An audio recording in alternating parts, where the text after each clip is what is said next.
सम्पूर्णमा नमस्ते। हामीसँग चाहिँ आज एकजना म्याम हुनुहुन्छ। हजुरको शुभ नाम भनिदिनुहोस् न म्याम। नमस्कार, मेरो नाम पवित्रा पराजुली हो। म इटरी 13 खनालबाट आएको।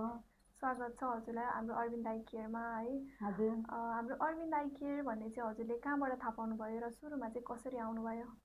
मैले लकडाउनदेखि यहाँ आउन थालेको। मेरो आँखाको समस्या थियो अनि त्यतिखेर मेरो चस्माको पावर सिद्धेर इन्टरी धेरै ठाउँमा फोन गरेँ। अन्तको डाक्टर साथीहरूले लकडाउन पछि आउनु भन्नुभयो। यहाँ अरविन्द डाक्टर साहबले चाहिँ लकडाउनमै हेरेर मलाई धेरै राम्रो भएको छ। हजुर, सर्वप्रथम चाहिँ हजुरको समस्या सुरुमा चाहिँ के थियो? मेरो टाउको दुख्ने समस्या थियो। हजुर। अनि आँखा पनि सुक्खा हुने। अनि यहाँबाट मैले औषधि गरेपछि धेरै राम्रो भएको छ मलाई। तपाईँ त्यतिखेर लकडाउनमा हाम्रो अरविन्द आई केयर आउनुभयो है? हजुर। लकडाउनको बेला अरू क्लिनिकहरू खुलेका थिएनन् है? खुले पनि हेर्न चाहनु भएन अरूले, कोरोना सर्छ भनेर होला, हेर्न चाहनु भएन है। त्यसपछि तपाईँले अरविन्द आई केयरलाई नै रोज्नुभयो। उहाँले धेरै बुझ्नुभयो है। त्यतिखेर चाहिँ तपाईँले चाहिँ अरविन्द आई केयरकोमा चाहिँ कसरी आउनुभयो, कसको थ्रुबाट आउनुभयो? मेरो छोराले कहाँबाट नम्बर पत्ता लाएर अनि अरविन्द डाक्टर साहबलाई फोन गरेर आउनु भनेर अनि उहाँले अनि अब लकडाउनको बेला छ पुलिसले आउन दिँदैनन् भन्दाखेरि तपाईँले डाक्टरको पुर्जा लिएर आउनु, डाक्टरले पुलिसले रोक्यो भने पुर्जी देखाउनु, पुर्जी देखाएपछि उहाँले छोडिदिनुहुन्छ भनेर डाक्टरको सल्लाहले म आएको। लकडाउनदेखि म यहाँ आइरहेको छु। तपाईँहरू सबैलाई कसैलाई टाउको दुख्ने समस्या छ भने यहाँ अरविन्द डाक्टर साहबकोमा आउनु। हामीलाई खाना सजिलो पनि हुन्छ। टाउको दुख्न चाहिँ कति कम भयो यहाँ आइसकेपछि? उहाँले उपचार गरिकन मलाई धेरै राम्रो भएको छ।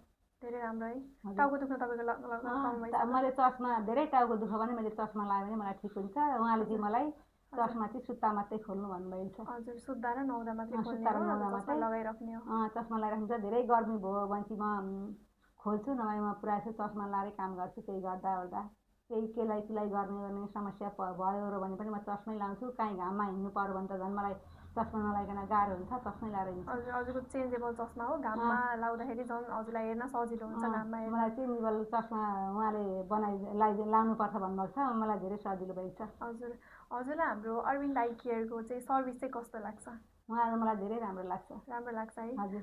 हजुरलाई धेरै धेरै धन्यवाद छ हाम्रो लागि थोरै समय निकालिदिनु भयो। अन्त्यमा के भन्न चाहनुहुन्छ हाम्रो दर्शकहरूलाई? हामीलाई टाढा टाढादेखि यति धेरै माया गरिदिनु भएको छ, उहाँलाई के भन्न चाहनुहुन्छ? तपाईँहरूलाई टाउको दुख्ने समस्या छ भने अरविन्द डाक्टर साहबकामा आउनु। उहाँले धेरै सजिलो तरिकाको सहुलियतको चस्माहरू बनाइदिनुहुन्छ। अनि सजिलो पनि हुन्छ। आउनु होला।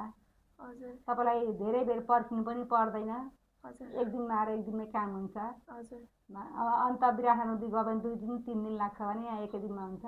हजुर, यदि हजुरहरूको पनि आँखा सुक्खा छ, धेरै टाइमदेखि चाहिँ टाउकोहरू दुखिरहेको छ भने चाहिँ हाम्रो अरविन्द आई केयर पनि आउन सक्नुहुन्छ है त। धन्यवाद म्याम।